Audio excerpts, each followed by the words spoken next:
Both Trump and Biden say they are winners, but so far we know victory in 270 electoral colleges is required to reach the White House.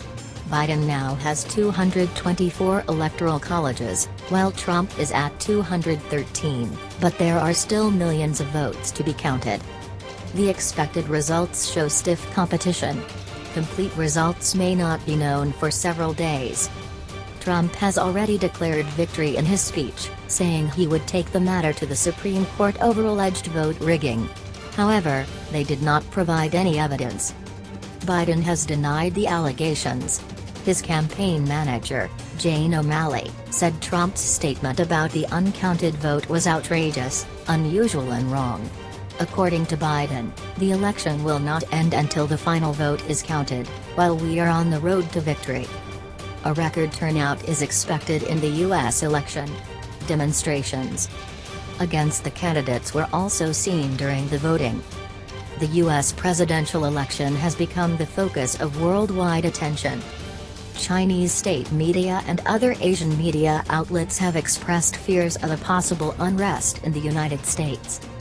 The threat of civil war has been a hot topic on Iran's channel Press TV, and according to one TV host, the choice looks terrible.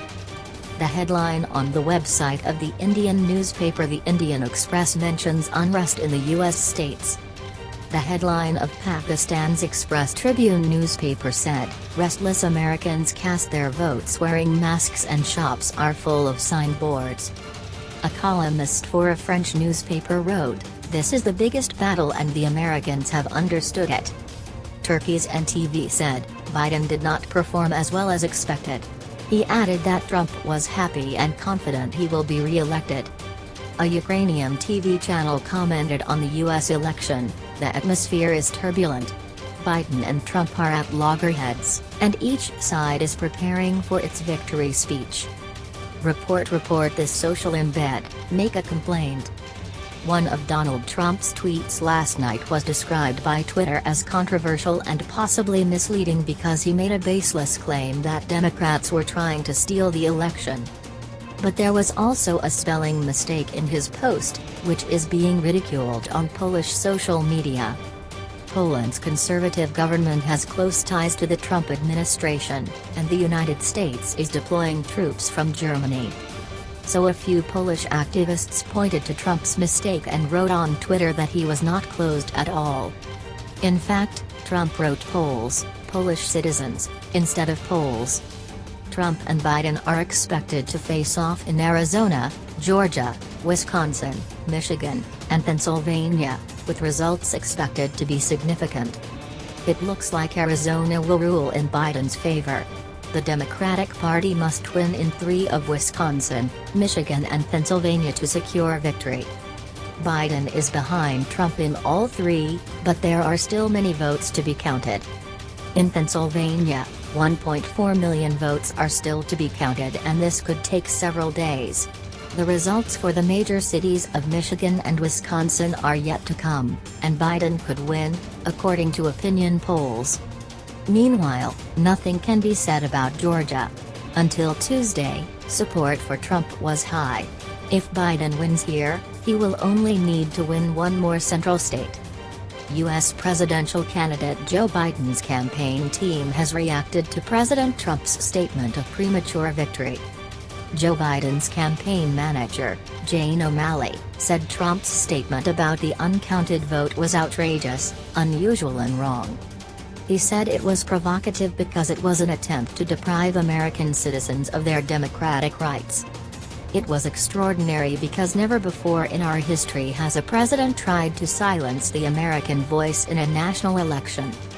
O'Malley Dillon said Trump's statement was wrong because the law requires the counting of every legitimate vote.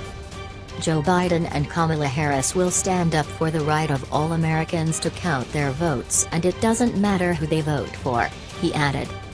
British Foreign Secretary Dominic Raab has said that despite all the comments being made by both parties in the U.S. election, "I have full confidence in the U.S. electoral institution." Dominic Raab said he was confident that the check and balance in the election race would yield the final result. He added, "I am confident that whether Republicans win or Democrats, Britain and the United States have the best relations." U.S. President Donald Trump has said that he has won the presidential election, while the votes received in many states have not been counted yet and the distribution could turn around at any time. "We're starting to win this election," he said while hosting a reception at the White House. "To be clear, we have won the election." In the United States, results are yet to be announced in Georgia, Wisconsin, Pennsylvania, and Michigan. Counting continues in urban areas, some of which support the Democratic Party, and no final announcement has been made. Anti-Trump protesters took to the streets of Washington, D.C., shortly after the U.S. presidential election ended and the vote count began, which turned into a tense situation. Hundreds of protesters set off fireworks and chanted slogans in various parts of the Capitol. Protesters chanted, "If we don't get justice, they won't get China." According to NBC Washington, most of the protesters were peaceful, but there have been reports of clashes outside the White House, which has led to the arrest of 3 people. CBS correspondent Christina Rovnay tweeted that apparently a few smoke bombs have been used. There were also reports of protests in Los Angeles, California, North Carolina, Portland, Oregon, and New York City, Portland, Oregon.